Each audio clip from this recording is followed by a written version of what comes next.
പിതാവിൻ്റെയും പുത്രൻ്റെയും പരിശുദ്ധാത്മാവിൻ്റെയും നാമത്തിൽ ആമേൻ. എൻ്റെ പ്രിയപ്പെട്ടവരെ, ഇന്ന് ജൂലൈ 29 ബുധനാഴ്ച. അമ്മേ പരിശുദ്ധ അമ്മേ, അമ്മേ പരിശുദ്ധമേ, ദൈവമാതാവേ, കൃപാസനത്തിലൂടെ ഞങ്ങൾക്കും ഞങ്ങളുടെ ദേശത്തിനും അമ്മ മധ്യസ്ഥം തേടി തന്ന എല്ലാ അനുഗ്രഹങ്ങൾക്കും കൃപകൾക്കും ഞങ്ങളിപ്പോൾ ഹൃദയം നിറഞ്ഞ നന്ദി പറയുന്നു.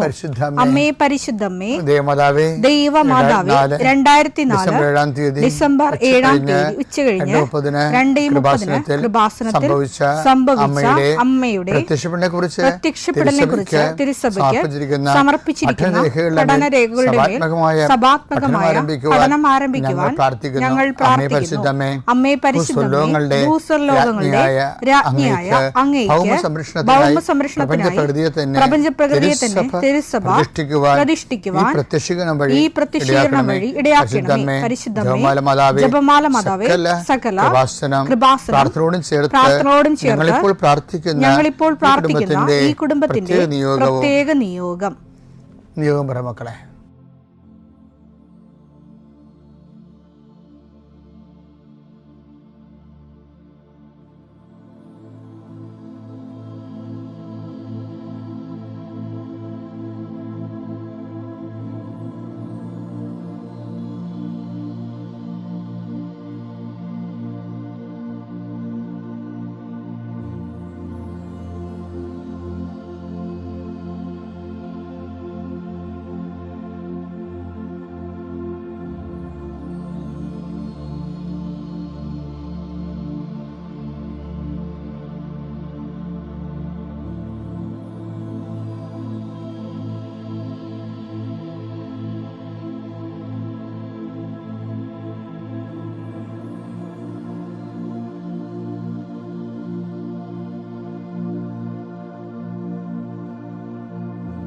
അമ്മയുടെ പ്രത്യക്ഷീകരണത്തിന്റെ ഈ അനുഗ്രഹവേളയിൽ ഞങ്ങൾക്ക് സാധിച്ചു തരുവാൻ കനിയണമേ. ആമേൻ. വിശ്വാസ പ്രമാണം. സർവശക്തനായ പിതാവും ആകാശത്തിന്റെയും ഭൂമിയുടെയും സൃഷ്ടാവുമായ ദൈവത്തിൽ ഞാൻ വിശ്വസിക്കുന്നു. അവിടുത്തെ ഏകപുത്രനും ഞങ്ങളുടെ കർത്താവുമായ ഈശോമിശിഹായിലും ഞാൻ വിശ്വസിക്കുന്നു. ഈ പുത്രൻ പരിശുദ്ധാത്മാവിനാൽ ഗർഭസ്ഥനായി കന്യകാമറിയത്തിൽ നിന്ന് പിറന്ന് പൊന്തിയോസ് പീലാത്തോസിന്റെ കാലത്ത് പീഡകൾ സഹിച്ച് കുരിശിൽ തറയ്ക്കപ്പെട്ട് മരിച്ച് അടക്കപ്പെട്ട് പാതാളങ്ങളിൽ ഇറങ്ങി മരിച്ചവരുടെ ഇടയിൽ നിന്ന് 3-ാം നാൾ ഉയർത്ത് സ്വർഗത്തിലേക്ക് എഴുന്നള്ളി സർവശക്തിയുള്ള പിതാവായ ദൈവത്തിന്റെ വലതുഭാഗത്തിരിക്കുന്നു. അവിടെ നിന്ന് ജീവിക്കുന്നവരെയും മരിച്ചവരെയും വിധിക്കുവാൻ വരുമെന്നും ഞാൻ വിശ്വസിക്കുന്നു. പരിശുദ്ധാത്മാവിലും ഞാൻ വിശ്വസിക്കുന്നു. വിശുദ്ധ കത്തോലിക്കാ സഭയിലും പുണ്യവാന്മാരുടെ ഐക്യത്തിലും പാപങ്ങളുടെ മോചനത്തിലും ശരീരത്തിന്റെ ഉയർപ്പിലും നിത്യമായ ജീവിതത്തിലും ഞാൻ വിശ്വസിക്കുന്നു. ആമേൻ. സ്വർഗ്ഗസ്ഥനായ ഞങ്ങളുടെ പിതാവേ, അങ്ങയുടെ നാമം പൂജിതമാകണമേ. അങ്ങയുടെ രാജ്യം വരണമേ. അങ്ങയുടെ തിരുമനസ് സ്വർഗത്തിലെ പോലെ ഭൂമിയിലും ആകണമേ.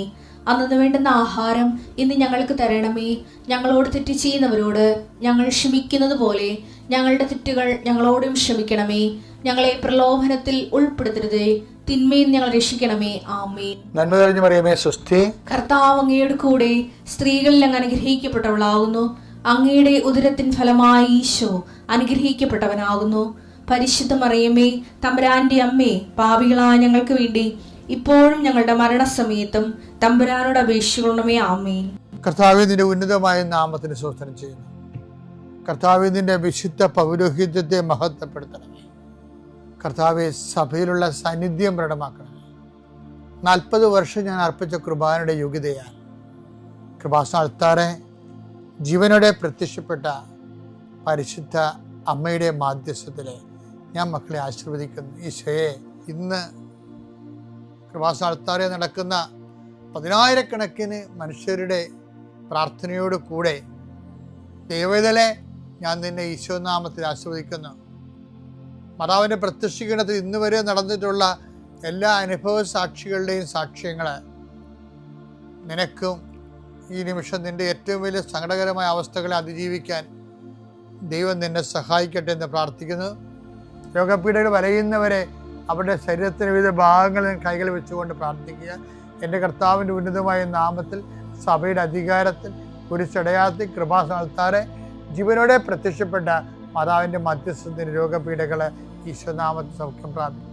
കർത്താവേ, ആശുപത്രി കഴിയുന്നവരെ, കർത്താവേ, ഓരോരോ ജീവിക്കാൻ വേണ്ടി ഓരോരോ ജോലിക്ക് പോകുന്നവരെ, ജോലി അന്വേഷിച്ച് പോകുന്നവരെ, ജോലി നഷ്ടപ്പെട്ടവരെ, വിസ പ്രോസസ്സിംഗ് ഇരിക്കുന്നവരെ, വിസ നഷ്ടപ്പെട്ടു പോയവരെ, പുതുക്കാൻ വേണ്ടി പരിശ്രമിക്കുന്നവരെ, നാട്ടിലെ ജോലിക്ക് ശ്രമിക്കുന്നവരെ, അതിൻ്റെ പരീക്ഷ എഴുതുന്നവരെ, അതിൻ്റെ പരീക്ഷ റിസൾട്ട് കാത്തിരിക്കുന്നവരെ, കർത്താവേ, പലതരത്തിലുള്ള ജപ്തി നടപടികൾ, പലതരത്തിലുള്ള കോടതി കേസുകൾ, പലതരത്തിലുള്ള ഒത്തുതീർപ്പ് ചർച്ചകൾ, എൻ്റെ കർത്താവിൻ്റെ ഉന്നതമായ നാമത്തിൽ ഈ പ്രാർത്ഥന കൂടുന്ന നിനക്ക് മാതാവിൻ്റെ പ്രത്യേക സാന്നിധ്യം ഞാൻ ഉറപ്പു തരികയും അമ്മ നിന്നെ സഹായിക്കുകയും ഈശോ നിന്നെ അനുഗ്രഹിക്കുകയും ചെയ്യട്ടെ. എൻ്റെ പ്രിയപ്പെട്ടവരെ, സിനിമയിലെ ഒരു വൃത്തികെട്ട കഥാപാത്രമുണ്ട്. പക്ഷെ അയാൾക്ക് കൊടുത്തിരിക്കുന്ന പേര് ഈശോ എന്നാണ്.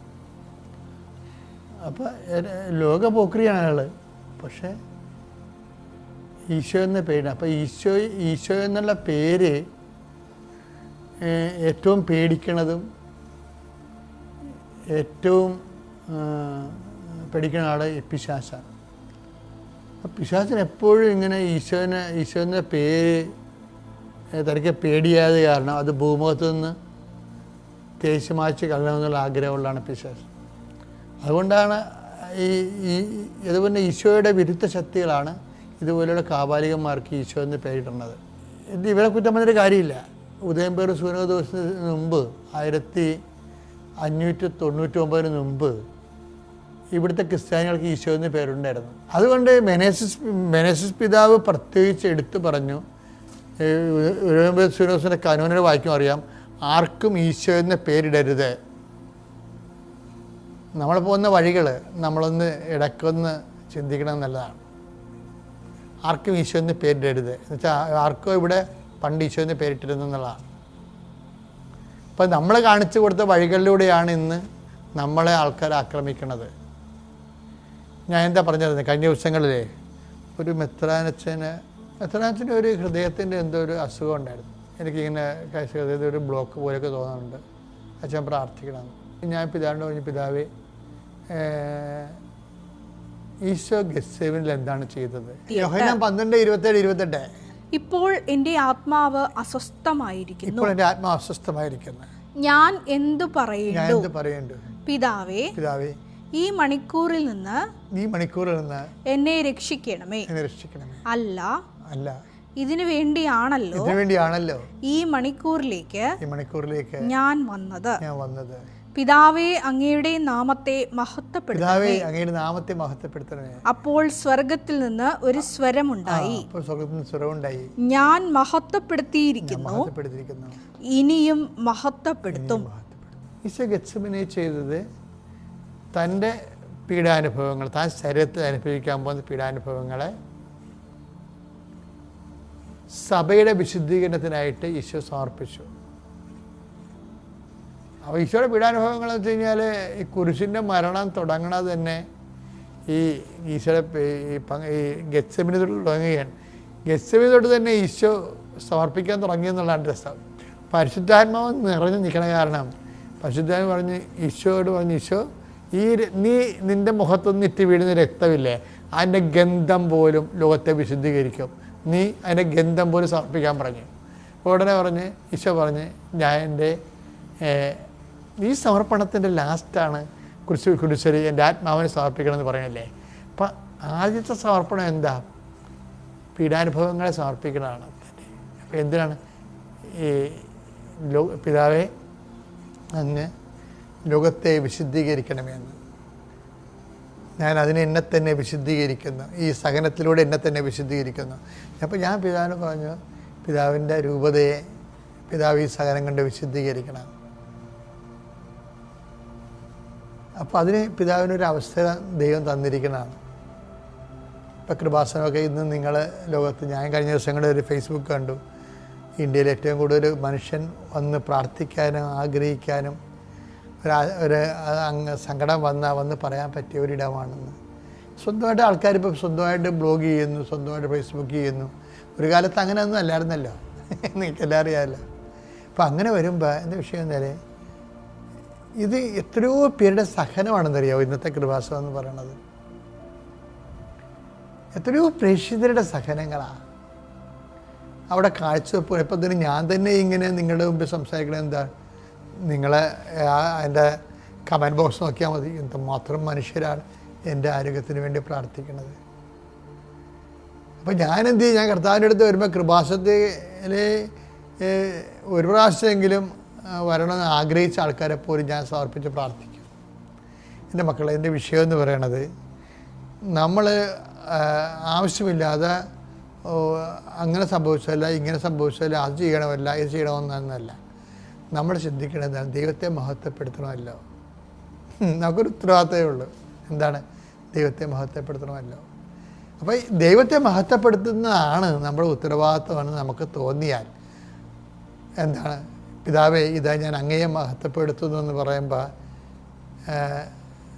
അങ്ങനെ നാമത്തെ മഹത്വപ്പെടുത്തണമെന്ന് പറയുമ്പോൾ, ഇതാ ഞാൻ മഹത്വപ്പെടുത്തുന്നു, ഇനിയും മഹത്വപ്പെടുത്തുന്നു പിതാവ് പറയണില്ലേ.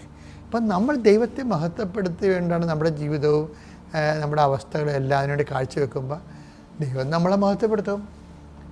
അത് ദൈവം ചെയ്യേണ്ട കാര്യമാണ്. അത് എന്നെ മഹത്വപ്പെടുത്തണമെങ്കിൽ എന്നെ മഹത്വപ്പെടുത്തി നമുക്ക് പ്രാർത്ഥിക്കാൻ പറ്റുമോ? അത് പ്രാർത്ഥനയുടെ വിഷയമല്ല. അതുകൊണ്ട് തന്നെ നിൻ്റെ സഹനങ്ങൾ പ്രാർത്ഥനയുടെ വിഷയമാകുന്നതിനേക്കാളുപരി ദൈവത്തെ മഹത്വപ്പെടുത്താനുള്ള വിഷയങ്ങളാണ്. ഞാൻ അവസാനം പറഞ്ഞത് മൈൻഡ് ഇറ്റ്. പിതാവിൻ്റെയും പുത്രൻ്റെയും പരിശുദ്ധാത്മാവിൻ്റെയും നാമത്തിൽ.